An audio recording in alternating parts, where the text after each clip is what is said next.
Look, the scale does funny things. If you drink too much water the day before, the scale may be up. If you had too much salt the day before, the scale may be up. If you didn't get enough sleep, the scale's going to be up. Is that real? No, not necessarily. What if there are things we never had the opportunity to learn? We've all been to school or training, but there are things they never taught us that actually make a powerful difference in life. I'm here to share with you all the pieces you've been missing: mindset, health, success, and more. And we'll all learn together from guests along the way. We may not have learned it the traditional way, but oh my goodness, let's keep learning how to do things differently. OMG, Teach Me Tribe, hello. I am excited to be back with you again, as always. So here's what we're going to talk about this week.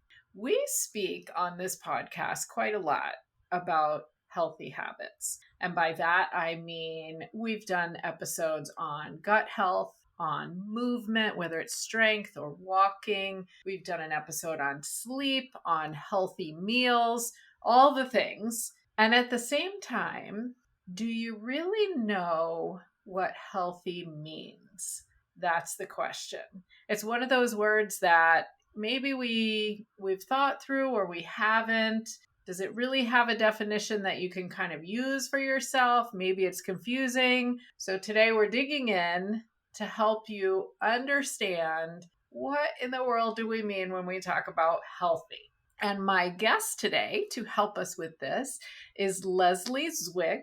She is a highly qualified professional with a passion for empowering people to achieve holistic well-being. So she's a certified health and wellness coach, which means helping clients on their journey towards optimal physical and mental health. And she's also a certified mindset coach. So she's helping people to dive into the power of thought patterns and overcome limiting beliefs. She is certified as an emotion code practitioner and body code practitioner, and so has special skills in identifying and releasing emotional and mental blocks to personal growth. So through her coaching, she really focuses on transformative experiences for clients with thinking, with healthy living, and putting that all together. And she emphasizes the importance of building meaningful connections with others.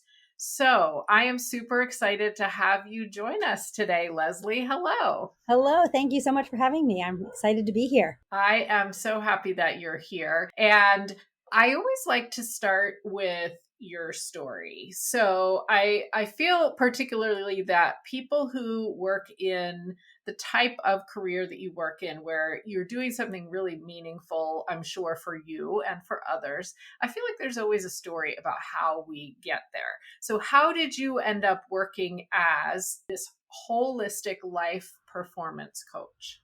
So it's been quite the journey. Everything that I've done, everything that I do in my coaching practice is all things that I've done for myself. And it really started on a personal journey. And that journey, it started a long time ago, but really kicked in 7.5 years ago when I got to a place where I had hit my own personal rock bottom. I was 75 pounds overweight. And this was not the first time that I had been overweight. I've battled, I used to call myself a professional yo-yo dieter.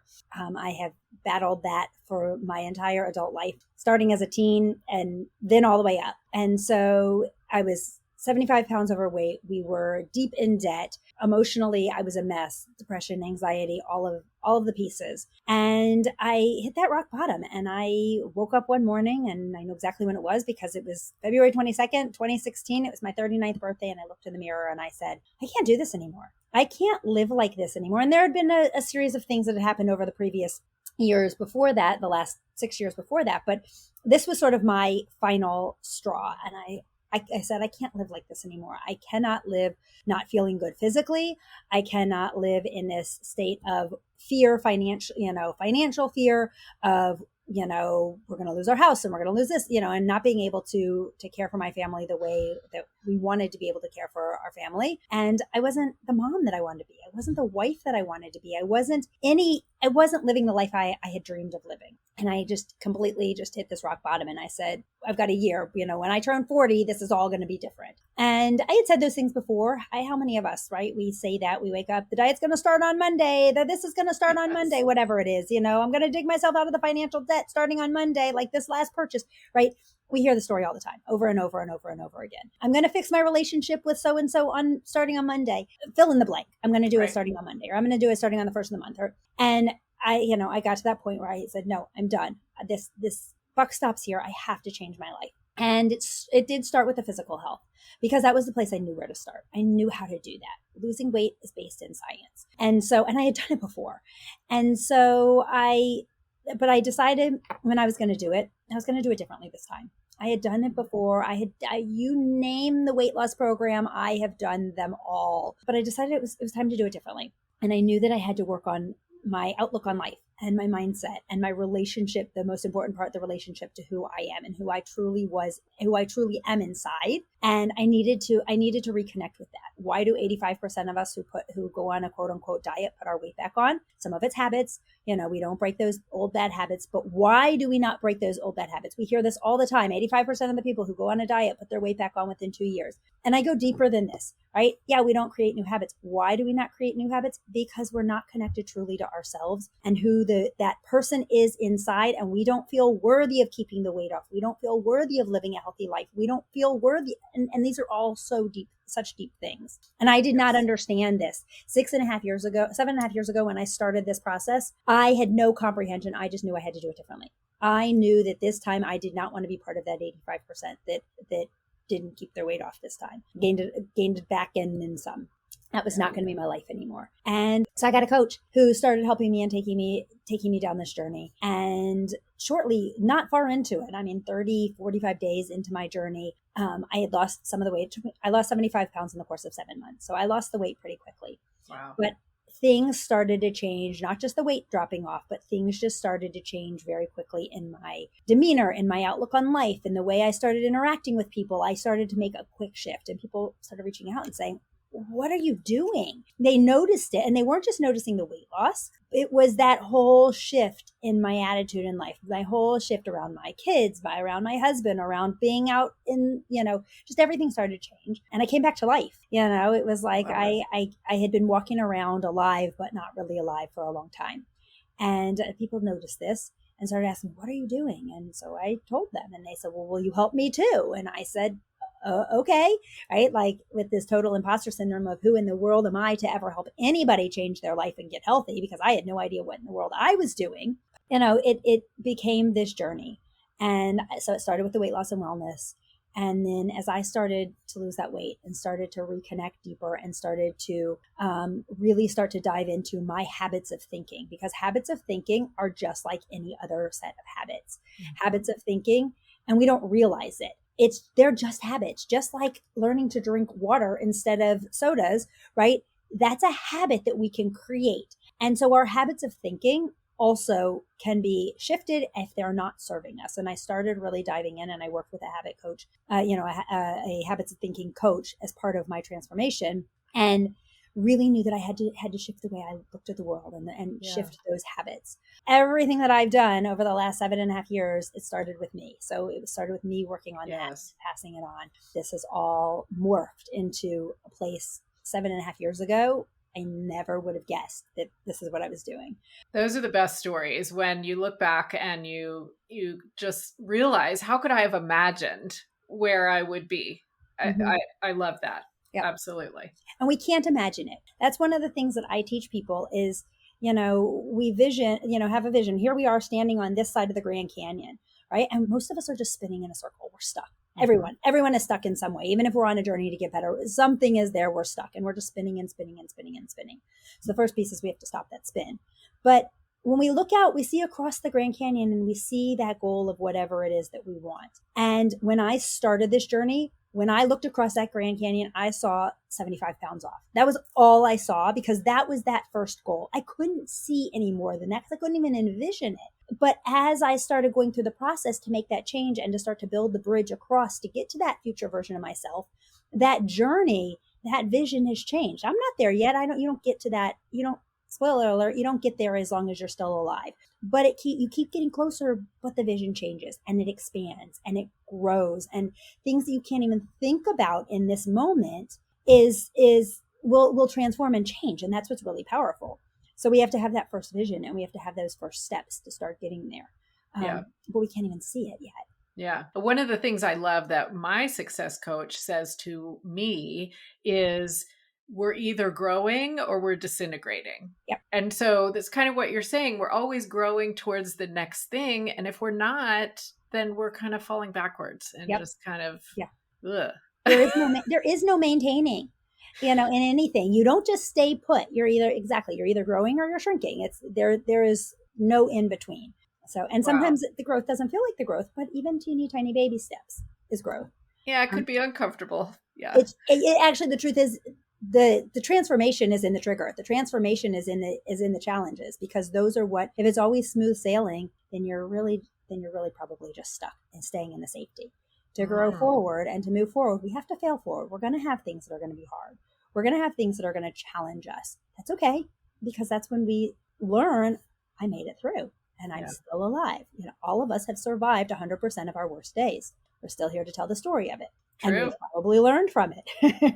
True. I love that. I think people are going to pause and rewind and listen to that few seconds again. That was really a good point. Okay. So I love that your story is so personal, because I do think those are the most powerful stories. That's how we create powerful careers and passions in life, for sure. And so let's talk about this healthy aspect of what you do and of what we want to talk about today. So this episode is happening as we start a new year. And if people who are listening are anything like me, we often feel, my favorite word is puffy. We often feel a bit puffy after the holidays, meaning, I don't know, bloated, I ate too much, I feel lethargic, whatever it might be. So we're just going to head straight into the key issue that was always something that I needed to work with, and that is the scale. So if we're going to talk about what healthy means, should we worry about the number on the scale? Let's start with that.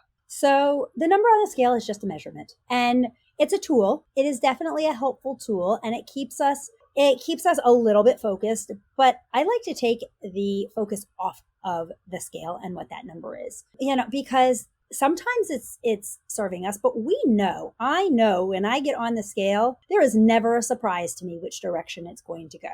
I know if I have followed the things that are healthy, good choices, then the scale is going to go in the direction that I want it to go. And if I haven't been following those healthy, good choices, then the scale is not going to do what I want it to do. So there's not a surprise when we get on that scale. We know what it's going to say. And sometimes, look, the scale does funny things. If you drink too much water the day before, the scale may be up. If you had too much salt the day before, the scale may be up. If you didn't get enough sleep, the scale is going to be up. Is that real? No, not necessarily. Right.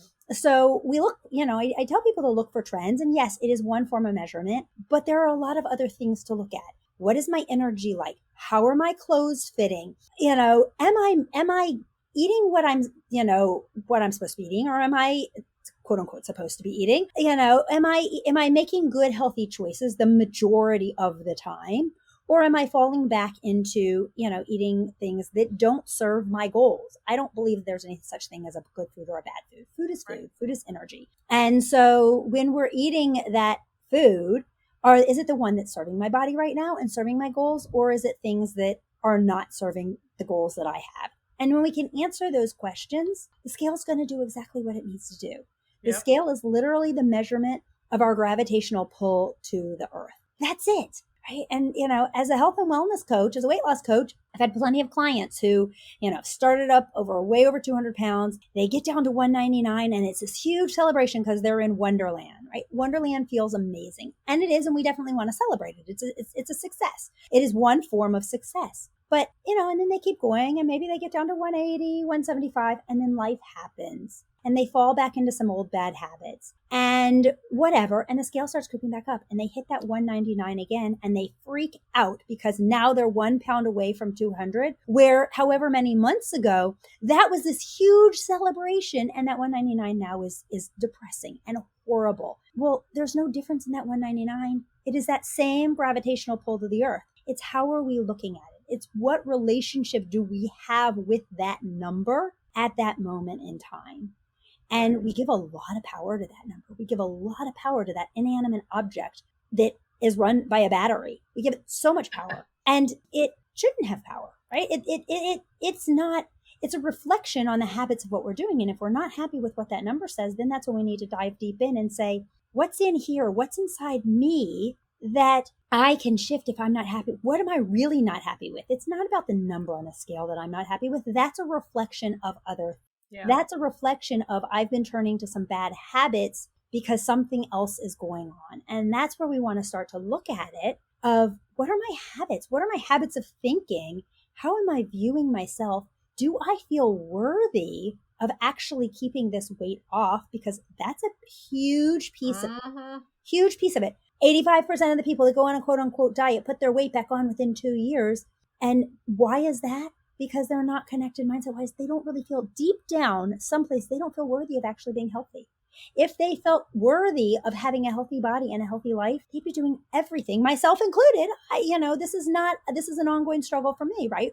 Yeah. When we truly feel worthy of being able to keep that weight off, we make the choices because we know we're worthy of it. We know that it's important to us to do that for whatever reasons. Yeah. And that's something important to remember. That scale, yeah, it has something. It's going to mark certain things and be a trigger and a signal of other things health-wise going on. But it's such a small component in the whole process.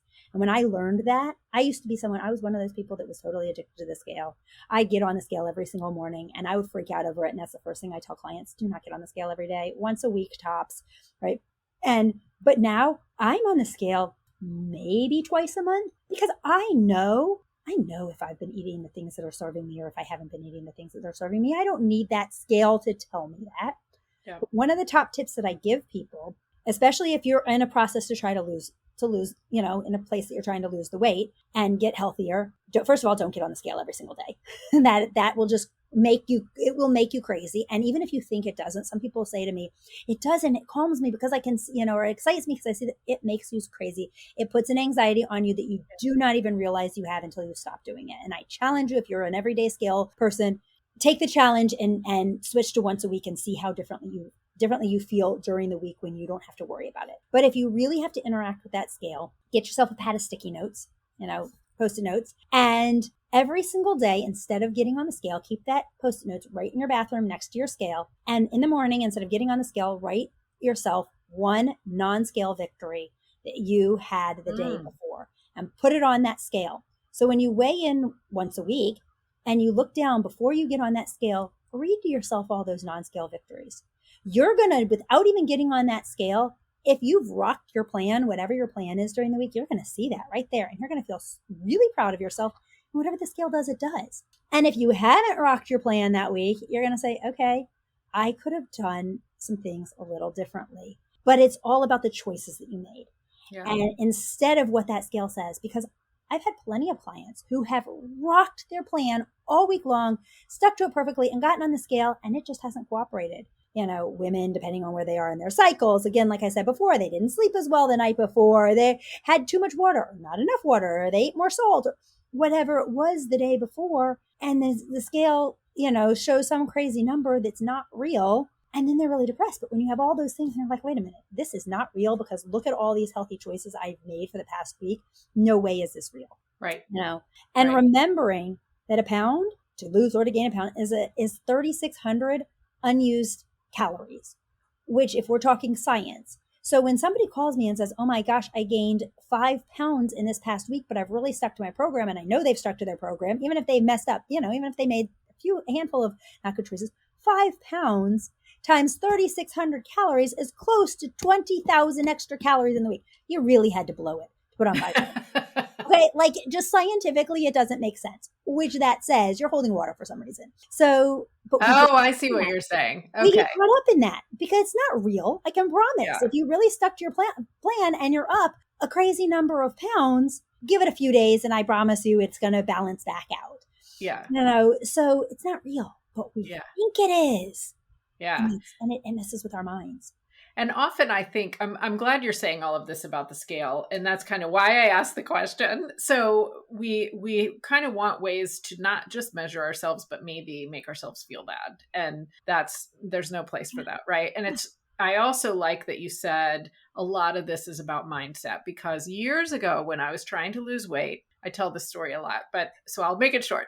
I was trying to lose weight, and my sister said to me, well, the key is you have to be able to picture yourself how you want to look. If you can't picture that and decide how you want to look, then it doesn't even matter. Like whatever you're doing, it doesn't matter. And I was like, that's so silly. That's ridiculous. And she was like, I'm not kidding. You have to be able to have in your mind how you want to look. And of course, now I know she was absolutely right, but I thought it was ridiculous until I learned more.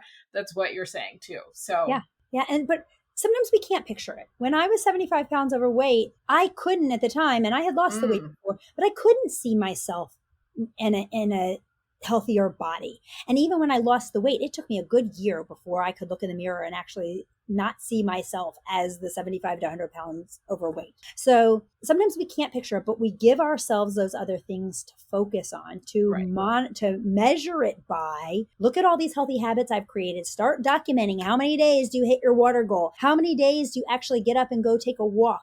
I don't care how many steps it is. I have some clients who track, that they hit 10,000 steps this many days in a row. Whatever it is, give yourself something else to measure that is in your control, not the control of an inanimate object with a battery that is going to do weird things, that we have no control over. So it's really, really important to remember that. And it's creating that piece. It comes back to creating that relationship inside of you. We knock ourselves down, we beat ourselves up because we don't feel like we're worthy of actually being healthy. And on a deep level, we don't feel like we're worthy of it. So then we look for all the evidence to prove that point. Oh, look, I couldn't stick to my plan this week. Oh, look, this happened. This stressful thing happened. And so I turned to the chocolate chip cookies or the chips or the whatever your vice is, right? And we look for, I call it the drunk monkey, right? The drunk monkey is that voice in our heads that gives us partial truths, because the drunk monkey is relics of our past goals. And it has our best interest at heart, at least it thinks it does, but it wants to keep us stuck here, because stuck here is safe. Being on this side of the Grand Canyon is safe. I know what it's like. I know what it's like to be overweight. I know what it's like to be in debt. I know what it's like to have lousy relationships. I know what it's like to struggle in business. And I'm just going to stay right here, because the devil I know is much easier than the devil I don't know. I don't know what it's like on the other side of that Grand Canyon when I'm at a healthy weight, or when I have a thriving business, or when I have, good relationships with my family or my friends or whatever. I don't know what that is. That's really super scary, because there are going to be other challenges to come with that. So I'm going to stay right here and be where it's comfortable. Even though comfortable stinks, even though I feel miserable and I feel like a failure, I know how to deal with feelings. Right. And so that's that voice, that drunk monkey voice that's trying to keep us stuck in that spot. And we have to learn to tell that voice to be quiet. I highly challenge people to name their drunk monkey. We all have one. Mine's name is Cliff, because it likes to push me over the cliff, right? So literally I will turn to Cliff and say, be quiet. Like, you are not serving my current goals. Thank you for your help in the past. You helped me. You got me this far. You kept me safe this far, but I'm ready to take the next step. I'm ready to go further. And that's really important. Part of healthy living is gut health. So much of our hormones, digestion, and nutrition centers around a healthy gut. Every morning, I use a green gut glow drink to make sure that my brain, skin, nails, hair, and gut are at their best, and to make sure that I get more veggies than I would eat otherwise. I felt a difference for sure. Grab yours or have a look at www.bit.ly/green gut glow plus, or just find it in the show notes. I talk a lot about mindset as a mindset coach. And what is mindset? Mindset is really a set of minds. We have our head, brain, thinker brain. We have our heart, our emotions, and we have our gut, the three brains. And our thinker brain wants to control everything. That's the drunk monkey. That's that piece of it. And it wants to overpower the emotional piece and our gut, our intuition. But our thinker brain's number one job is to keep us safe. Our thinker brain does not feel feelings. Our thinker brain thinks about feelings. So you can, it can't work that way. So it's keeping us safe and keeping us right here in this little spinning in this circle on this side of the Grand Canyon because we're safe here. We start to build that bridge. Well, what happens? The plank might fall and I might just go plummeting to my death at the bottom of the Grand Canyon, right? I'm going to stay right here on this other side. But we have to decide, we have to open up and use the other two parts of our brains, our heart, our emotional brain, and our gut, our intuition, and make a decision and say, no, I want more than this. I can have more than this. I deserve to have more than this. I was not brought into this world to live in mediocrity. I am worthy of having this. And we have to decide that. And we have to overpower that drunk monkey, that thinker brain, and say, no, I can move forward and make those shifts. Right. And so this is good timing for this discussion because it's early in 2024 now. And I think a lot of people are having this same thought of, okay, I got to get healthier this year. We always tell ourselves that. And so I'm going to give you like a 2-part question. But first of all, we need to be aware of the mindset issues. And you give a great explanation of that. And so maybe we're willing to say, okay, I need to change the way I'm thinking about this. I'm going to work on that. Now we're still saying to ourselves, I want to get healthier this year. So how do we define that? Especially not just by the scale, right? Like we said. And then how can we start to this kind of weird goal of just get healthy? What does that mean? So one of the things that I challenge people to do is really sit down and define out, what does healthy mean to you? What does it truly mean to you? And what are the ideal concepts? If you are healthy and however you define that, what is that going to look like in ideal concepts? I'm going to feel better. I'm going to have more energy. I'm going to, be able to wear the clothes that I couldn't wear, whatever it is, fill in the blank. And that list is going to be really long. If you really sit down and dig deep into what does that look like, you're going to have a couple of things like that are going to come up. But if you really sit and just let yourself just think about it, it's going to come up with all kinds of things. I'm going to have a better relationship with my family. I'm going to, be inspired to do things that I am not doing now. My business is going to grow better. All kinds of things. They're going to start to pop up. All these ideals. And then we want to look at what's the flip side of that? What are the non-ideals if I actually get healthy? Well, I'm actually going to have to keep doing this. I'm going to feel restricted. I'm going to feel, like I can't control things, or can I actually do this? Can I actually keep this? If we're talking about weight, healthy with weight, can I actually keep this weight off this time? Because I've never been able to do it before, right? All of that negative self-talk, drunk monkey talk, putting all of that down. And once we start to put those things down and really start to identify, okay, what is it is it going to look like? And what am I afraid of? Mm-hmm. And then we can start to shift those things. Then we can start to shift the energy around those. All of those words, all of those ideas, bringing in the energy work that I do, words and feelings they're just energy. So when we recognize them, when we notice them, when we pay attention to them, we can choose what energy we want to hold on to, and we can choose what energy we don't want to hold on to. And when I work with clients to do this, we do active things to shift out that negative energy and to clear that out so that is no longer controlling us, because those are the things that deep down, that's what's controlling us. All those non-ideals of definitions of healthy,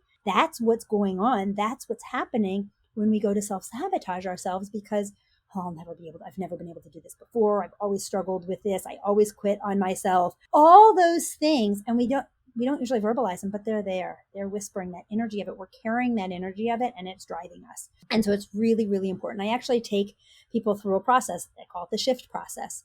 And in order to clear some of this out, first thing, S, you got to seek change. You have to really want to change. You don't have to go to some deep level in the beginning because you probably aren't even going to know where that is. This is a long journey for people, but you have to want something to change, and it's got to come from within you, not your external sources, not the doctor saying, well, you really need to lose X amount of weight, but from within you, that spark of you. There's a difference between motivation, which comes from the external, and inspiration. Mm-hmm. You need to be inspired for that change. Second thing, you got to have a plan, right? Have a plan. What are you going to do? Weight loss? There are a lot of plans out there. There are a lot of amazing plans out there. They are all based in science. They will all work. And any number of them. Figure out which plan you can stick to. The best plan for you is the one you can actually do. period. Right? Yes. When people ask me, well, what weight loss plan did you do? I'll tell you what weight loss plan I did. And that might be the right one for you, but the one that I'm going to tell you to do is the one that you can actually stick to. Period. End of story. Yep. Agree. Then the I is initiate action. You have to start taking some action. If you do not take action immediately, not I'm going to wait till Monday. And even when I start somebody on the program that I did, right, and they're waiting to get started or whatever, whenever we're going to start, I already give them little action steps. You know what? Mm-hmm. Today, start working on your water. Today, go to bed 15 minutes earlier, right? We don't have to have huge changes. Do something that's different to initiate action. Then we've got the F, and the F is the key in this entire piece, and that is face your fears. You have to dig deep. What are you afraid of? What are you afraid is going to happen if you actually reach your goal? Because that's what holds us back. That's why we self-sabotage all the time, is we have fears. And that goes back to your redefining what healthy is. But really deeply face those fears and continuously face those fears, because there are little ones that are going to pop up, the ones that you don't even know. As you dig deeper, as you face the ones that are on the surface, they're going to be deeper and deeper and deeper, and they're going to keep coming at you to try to sabotage this. But when you do that and you make it part of what you're doing, then you can actually have the T. You can actually have the transformation. You can I love it. And when we don't do that, when we leave out the F, when we do not face our fears, we just seek change, have a plan, and initiate action, and you're not going to transform. You're going to be stuck in the muck. You're going to be stuck, hurt, insecure, and trapped, right? And you're going to sit there, and you're going to sit there, and you're going to sit there, and you don't want to sit in that junk. You want to actually shift. And that's the whole thing. So many of us come into, I've done this many times, the New Year's resolutions, which, that was going to be my next question. Let's talk about New Year's resolution. Well, actually, let's pause for a second, because I would bet that people often sit down and write what they want. Like you're saying, I want to have more energy. I want this. I want that. I'm not sure that people would often then write down the non-ideals, you called it, right? Yep. And that is really a big deal, because there's always stuff in there. And recognizing it is the first step, and then facing your fears, as you said. And a few months back, I did an episode with Maggie Martin about your nervous system and feeling safe. And this is exactly what you're saying. It's the same thing. There's fears in there about what's going to happen to us. So I just want to emphasize that, because I think that's really important. Yes. I want to go with that really quickly. The non-ideal piece of it. We get so stuck on, I only am going to give positive affirmations. But what we're doing when we don't face the other pieces, positive affirmations are incredibly important. I do affirmations every day. I teach people to do affirmations. I teach people how to do it in a very specific way that's hugely transformative. But when we don't want to stuff the other energy, it's there, it's real. And when we ignore it, we're shoving it down and we're holding on to it, and it's vibrating at a very low vibration in our body, and it's attracting more to us. So it's really important to not be afraid of voicing the negative pieces of it and honoring it and saying, I see you. I choose not to allow you into my life anymore. That's one of the big things that I do when I work with clients. We go to both extremes, all the good stuff, but we go to all the bad stuff, and I have a choice. I can choose which way I want to go. I can choose to go to the good, or I can choose to sit in the muck and the guck. My choice. My choice. And when we take on that choice, everything starts to shift. It's like a weight's lifted off of us, because I'll work with clients and we'll be going through this a whole thing, and I'll be going through, I choose, and start choosing all the negative, and they'll say, no, I don't want to choose that. But we need But you are choosing it unless you don't. Are choosing. Exactly. You are choosing it. So, but when you put it out there and you say it, then all of a sudden you say, no, get rid of that energy out of my life. I really don't want it, but it's my choice. I can choose. I'm in control of me. Really powerful. Yeah. I'm glad we kind of circled back to that, because I think that might be one of the pieces that people don't often hear or recognize. Okay. So I have a mixed relationship with New Year's resolutions, and we've talked about this previously, so I know you do too. So let's talk about, what's the deal with resolutions? Do we make them? Like, how can we make them be a good thing? Give us your thoughts. I hate the concept of New Year's resolutions, right? Like I really do. All they do, they put all kinds of pressure on you that you're probably not going to keep. 90% of the people that make New Year's resolutions have already quit on themselves by the end of January, usually by the middle of January. They've quit on themselves. And so then what do? They feel lousy, right? So if you're going to want to make a change, first of all, we're already in the beginning of the year, but don't worry if you didn't make a New Year's resolution, it doesn't mean you can't change. I see it so often. People make their New Year's resolutions for January 1 and they get to the end of January and they're like, oh, February is the new January, right? We hear that every year. And I laugh because and then February comes and at the end of February, they've still struggled. And then March is the month. Okay. This is part of my story. I did this January of 2016. I was like, I'm done. And I went through January and I got to the end of January and I was like, I didn't do anything. And I get through February. My meltdown happened on February 22nd, my birthday, right? So I was pretty much close to the end of February going, I said January I was going to do this. I said February I was going to do this, and the month is pretty much over and I haven't done anything. And that's where I usually see people reaching out for weight loss. March is a big month because finally they realize I have to try something. I have to do it a little bit differently. So let's avoid all that, right? And it's starting to look at what goals am I going to set? Where am I going to start to create this new relationship with myself? What do I really want? And it's not this grand resolution of I'm going to lose X amount of weight or I'm going to do this in my business because we're going to have the drunk monkey, the voices, all of the stuff that's going to sabotage us. It's going to happen. That's part of being human. That's just how we operate. Yes. It's there. And so starting to say, okay, first own up. I'm not thrilled with where I'm at. What is one small change? Not some huge resolution of I'm going to change my whole life. What's one thing that I can do? What's one thing I can do today that's going to be a little bit different and a little bit better? And then the next day, what's one thing I can do today that's going to be a little bit better? Because then you're going to set yourself up for success. If you pick one small thing to do each day, and sometimes it's going to be the same thing and sometimes it's not, we're going to start to move forward. If you do 1% better every single day, you're 365% better at the end of the year. Amazing. Right? Yes. And even if you mess up on half of those, you're still tremendously better. Yes. So you're 180% better, but and we are going to mess up on some percentage of them. That's just life. That's just reality. So starting with that piece, and even in the mess ups, we learn from the mess up. We learn from that, and resolutions set ourselves up to beat ourselves up. Yes. I'm not going to do that. What am I going to do that's a little bit different? How am I going to take that little step forward to start to change things? What is something that I can recognize inside myself that I'm not thrilled with and that I can look at both the ideals and the non-ideals behind and start to come to grips with it? Start to find who I am inside of me and why I love myself, because the more we do that, the more we start making those healthier choices, whatever that means, right? And for some of us, it is weight loss, but for many of us, weight loss and holding on to that extra weight is the symptom of much deeper things. Yes. And so so when, and like I said, when I started, it was definitely a symptom of a much deeper thing. And that's where I needed to start. But I decided that time that when I started there, I was not just going to do that surface level, because if I had done that surface level, I can tell you I've had the craziest last few years, as have many of us. Yes. And I would have put all that weight back on.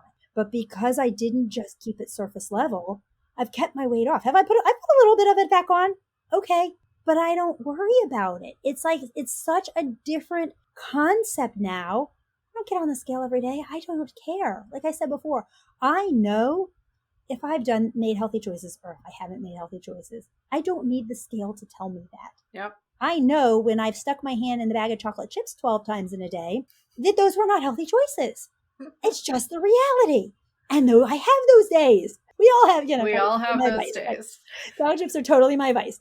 But I know I used to have it that my husband would have to hide the chocolate chips. And now I'm like, don't even bother to hide them. I know that when I'm in a good place and I'm really connected to who I am inside, I don't touch those chocolate chips. They don't even call my name. Or if they do, it's really in moderation. And it's because I'm choosing because I want a little bit of chocolate for a different reason. When I find myself with my hand in the bag of chocolate chips every single time I walk into the kitchen, that's a sign to me of I need to start shifting my mindset. What's really bothering me here? What do I need to change?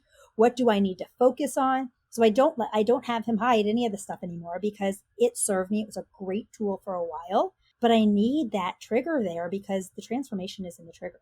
When we find something that's triggering us, that is an opportunity to say, I need to change something here. I need to look and see what's a little bit deeper. What's going on? What's triggering me to do this? Right. One of the things I do for myself in those situations is basically what you're describing is I think to myself, okay, so how do I feel right now? Like, what's the feeling that I'm having right now? Because I'm wanting to eat these chocolate chips or whatever it is. And then what's going on in my head that's making me have that feeling? And that's making me want to take this action. I kind of try to work backwards. And that took practice. And it takes practice for everybody to try to figure these things out, for sure. It's a lot of practice. I've been practicing this for 7.5 years and I am anywhere near done practicing it. I will be practicing it for the rest of my life.